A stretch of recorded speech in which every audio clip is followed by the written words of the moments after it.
हार्दिक अभिनंदन करती हूँ, आभार करती हूँ कि आपने आज पहली बार मुझे इस सभा में बोलने का, मंडी क्षेत्र के विषय में बोलने का मौका दिया। कला शैलियाँ हैं जो विलुप्त हो रही हैं।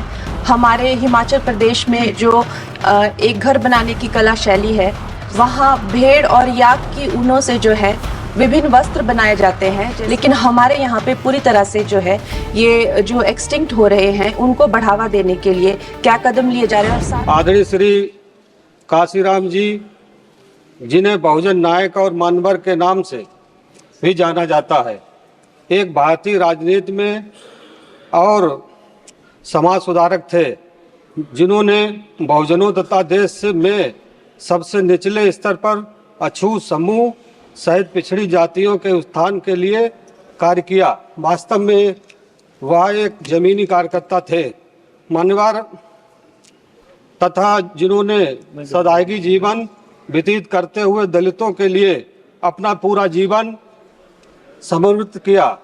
यह किसी से छिपा नहीं है कि मानवर श्री काशीराम जी ने दलित राजनीति में एक महत्वपूर्ण स्थान बनाया, लेकिन वह राजनीतिक से ज़्यादा देश के दबे कुचले और पिछड़े समाज के उत्थान के लिए सदैव प्रतिबद्ध रहे। मेरा सदन के माध्यम से सरकार से अनुरोध है कि मानवर काशीराम जी के समाज और देश के प्रति योगदान को देखते हुए उन्हें भारत रत्न सम्मानित किए जाने हेतु समुचित कार्रवाई की जाए। मानवर, बहुत बहुत धन्यवाद आपका। सुश्री कंगना रनौत। माननीय अध्यक्ष महोदय जी, मैं आपका मेरी तरफ से और मंडी की जनता की तरफ से हार्दिक अभिनंदन करती हूँ, आभार करती हूँ कि आपने आज पहली बार मुझे इस सभा में बोलने का, मंडी क्षेत्र के विषय में बोलने का मौका दिया। महोदय, हमारे मंडी क्षेत्र में ऐसी बहुत सारी कला शैलियाँ हैं जो विलुप्त हो रही हैं। हमारे हिमाचल प्रदेश में जो एक घर बनाने की कला शैली है, जिसे काटकुनी कहा जाता है, वहाँ भेड़ और याक की ऊनों से जो है विभिन्न वस्त्र बनाए जाते हैं, जैसे कि जैकेट्स हो गए या टोपियां हो गई, शॉल या स्वेटर्स बनाने के जो काम है, जिनका बाहर के देशों में बहुत मूल्य मिलता है, लेकिन हमारे यहाँ पे पूरी तरह से जो है ये जो एक्सटिंक्ट हो रहे हैं उनको बढ़ावा देने के लिए क्या कदम लिए जा रहे हैं। और साथ ही मैं ये भी कहना चाहूँगी कि हमारे हिमाचल का जो संगीत है, खासकर जो स्पीति और किन्नौर या भरमौर के क्षेत्र में पाए जाने वाला जो ट्राइबल उनकी जो कपड़े हो गए, उसके साथ में जो उनके फोक फॉर्म्स है, आर्ट फॉर्म्स है, वो भी विलुप्त होती जा रही हैं। तो उनके विषय में क्या कदम उठाए जा रहे हैं? धन्यवाद। श्री विजय कुमार दुबे। बहुत अच्छे धन्यवाद माननीय अध्यक्ष जी। आपके माध्यम से मैं माननीय रेल मंत्री जी का ध्यान आकृष्ट उस रेल परियोजना के तरफ ले जाना चाहता हूं, जो आज से लगभग 1.5 दशक पहले बिहार और उत्तर प्रदेश के सीमावर्ती लोगों की आवश्यकता को देखकर छितौनी तमकुही रेल परियोजना शुरू किया गया था।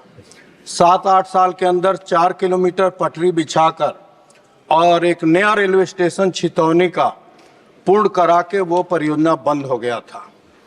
पिछले वर्ष हम लोग के भारी मांग पर माननीय रेल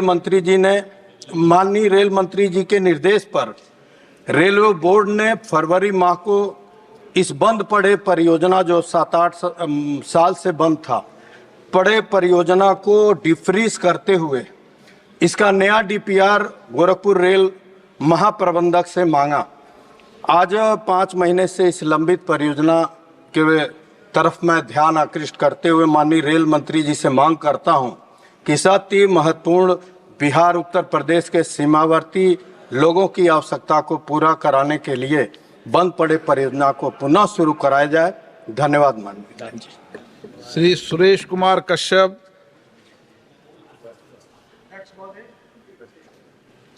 अध्यक्ष महोदय, हिमाचल प्रदेश को सेब राज्य के रूप में जाना जाता है और देश में हिमाचल में दूसरे नंबर पर सबसे ज़्यादा सेब का उत्पादन होता है और विशेष रूप से इसका 80% मेरे संसदीय क्षेत्र में होता है। हिमाचल प्रदेश की जो सेब की आर्थिकी है लगभग 5,000 करोड़ रुपए की है।